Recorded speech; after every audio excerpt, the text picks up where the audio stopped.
halkan waa taalada halgamaa dhagaxtuur magaciisuna waa maxamed cali huud oo loo yaqiinay cali dhagaxtuur wuxuu ka mid ahaa halgamayaashii dalka u soo horay naf iyo maalba sanadooyin badan kadib waxay ka mid tahay haatan goobaha loo diyaarinayo inay martigeliyaan toddobaadka xorriyadda oo saacado qura ay naga xigaan ciidanka asluubta Soomaaliyeed ayaa go'aansaday in dib habeen ballaaran ay ku sameeyaan taalooyinka taariikhiga ah ee dalka dib u socday muddo ayaa u muuqda mid wax weyn ka bedelay soona celiyay quruxdii iyo heebadii taalada dhagaxtuur shaqaale si hagar la'aan ah uga shaqeynaya habeen iyo maalin ayaa dhabar ku ritay soo celinta quruxda taalada caanka ah ee 26 Juun iyo 1 July lagu maamusi doono dadka soo booqanaya taalooyinka Muqdisho ka dhisan maalmaha xorriyadda ayaa dib u malacsanaya xasuustooda ku aadan halgankii dheeraa oo dalkeena soo maray marka waa runtii usbuuc aan u aragno inuu yahay usbuuc oo qof walba oo Soomaaliyeed meel buu joogo dibad iyo gudaba runtii ay sugayeen maaragtay oo ay maaragtay ku faraxsan yihiin ummadda Soomaaliyeed oo ka xorowday gumaysigii hadduu ahaan laakiin Ingiriiska iyo hadduu ahaan laakiin Talyaaniga inta mustaqbalka inaan mar labaad waxayna xusuusinaysaa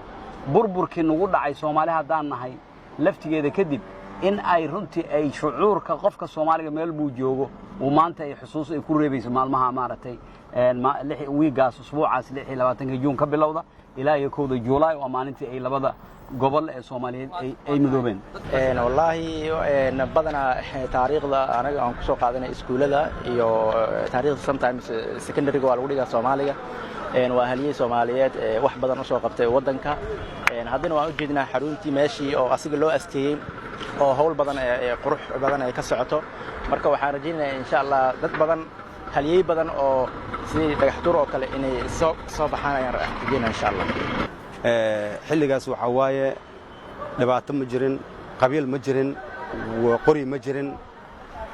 qof walba macnaha yani wuxuu macnaha yani oo loolan ku galay macnaha yani uu ku tartamay waxa waaye qal adiga maxaa soo baratay iskuulka soo baxday jaamacadda soo martay waxbarashadaas ay ahayd haddana macnaha yani waad aragtaan wax yaal laakiin waxaan leeyahay ummadda Soomaaliyeed gaar ahaan dhalinyarada Soomaaliyeed oo jiilka cusub oo macnaha yani hadda teknoolajiyada cusub awal ma oolin hadda waa horumar la gaaray teknoolajiyada cusub la keenay marka waxa waaye in laga faa'iideysto oo maxaan ku raadayay oo dadaalka waxaan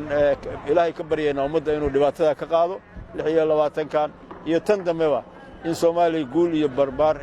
ay ku waarto in wadanka dhaqaale la helo in shaqo la helo in shidaalkan badda ka buuxana loo soo saaro in ummaddu iyo dhalinyaradu ay shaqo helaanin in dawladdu ay ka shaqeyso sidii loo heli lahaa in dhalinyarada la meelayo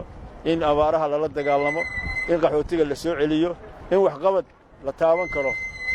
naloo sheego farxiyo Yuusuf Xirsi oo aan kula kulanay gudaha taalada dhagaxtuur xilli habeen ah waxay ii sheegtay in taaladan ay ka mid tahay nolosheeda Soomaalidu maanta dadkii hore u joogay ay dib wadaniyadoodii ay u xasuustaan waayay ay u galaan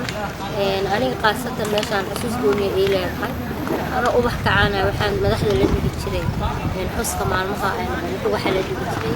runtii waa bogaadinaya taliska asluubta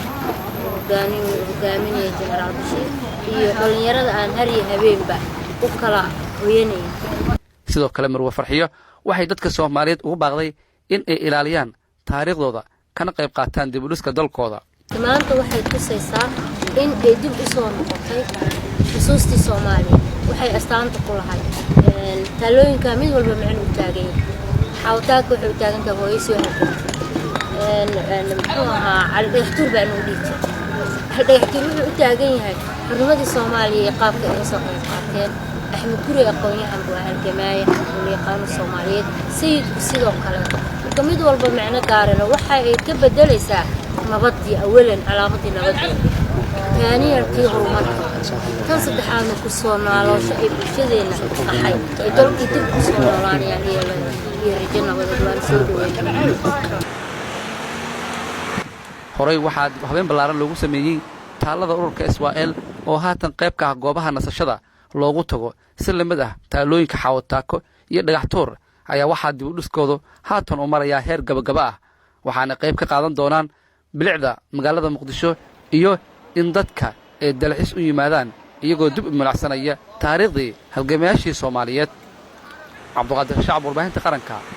Muqdisho.